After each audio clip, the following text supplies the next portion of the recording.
Now look, I see all these people criticizing the new $70 game trend, especially Battlefield 2042 getting ripped apart online.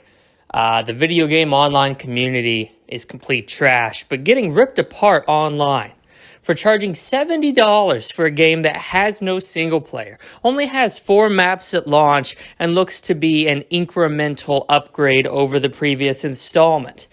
Does that about sum up your arguments? Well, you guys are a bunch of fucking clowns. Like, seriously. Go back to the late 90s. Video games have cost $50 to $60 for 20 years. We are talking 2 full decades. And now we want to raise it by a marginal 10%. And everybody's throwing a fit. Guess what, guys?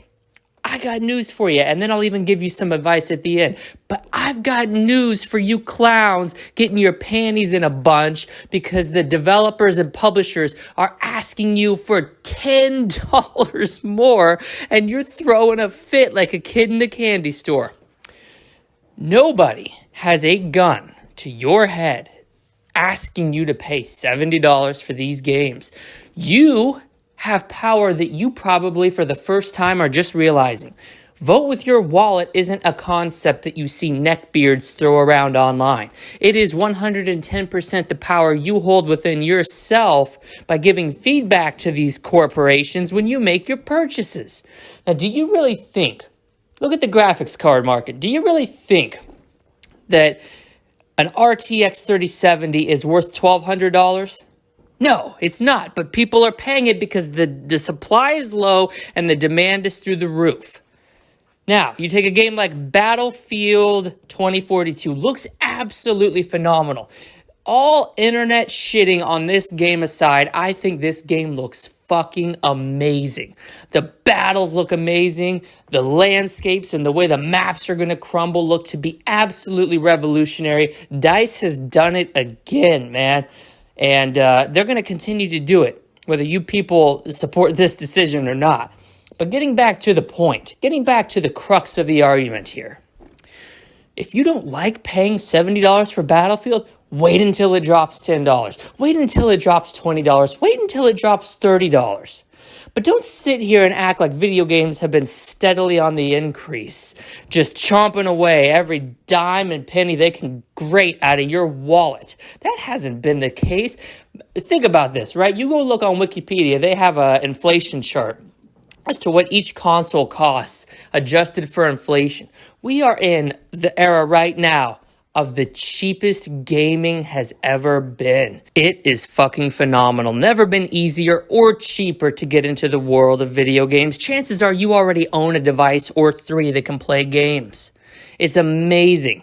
And gamers, once again, are rising up on the internet because they think they have balls big enough to critique practices and decisions made several levels above their head. Let me tell you something.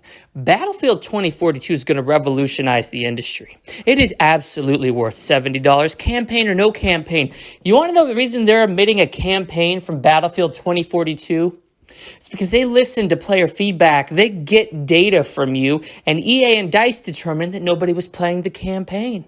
Now, I personally, Dead Metal's opinion, is that Battlefield 5 had easily one of the greatest campaigns of all time. I'm talking on par with, if not exceeding, the greats. Half-Life 2.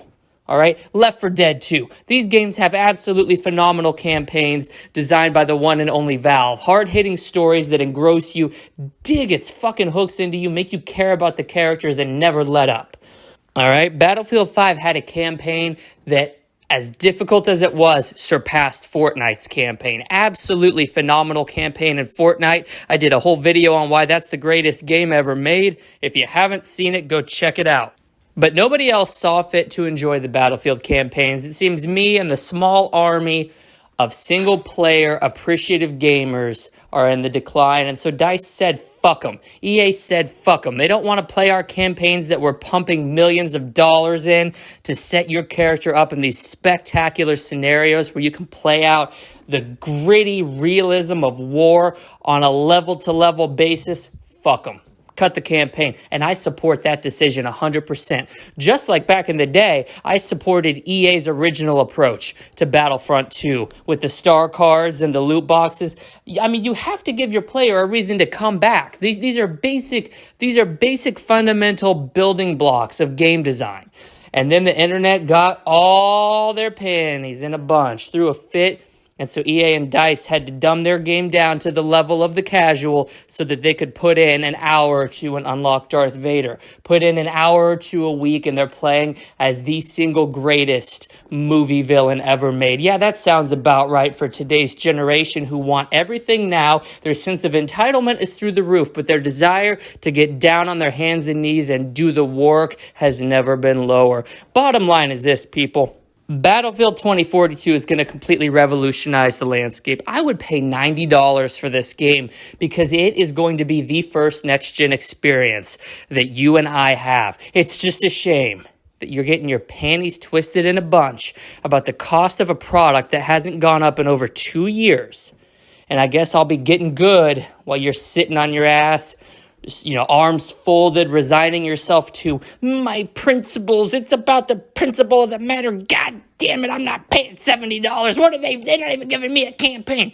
You fucking clowns. It's a game that nobody's got a gun to your head forcing you to buy. Vote with your wallet. I'm going to buy this game twice just to spite each and every one of you little peasants, though, because it is absolutely absurd that in the year 2021, when GPU prices, cell phone prices, laptop prices, TV prices, everything is soaring through the roof. And you people pay it willingly. The cost of your cable bill, internet bill, cell phone bill, everything's going up. Your local taxes have increased year over year.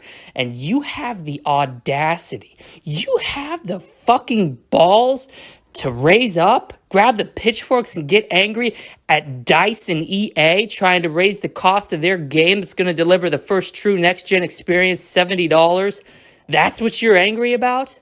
Bunch of fucking clowns. You don't want it, don't buy it. But $70 is here to stay. $70 honestly should have taken place 2 generations ago in the PS3 360 era. Half of those games were fucking absolute bangers that I gladly would have paid more money for in retrospect.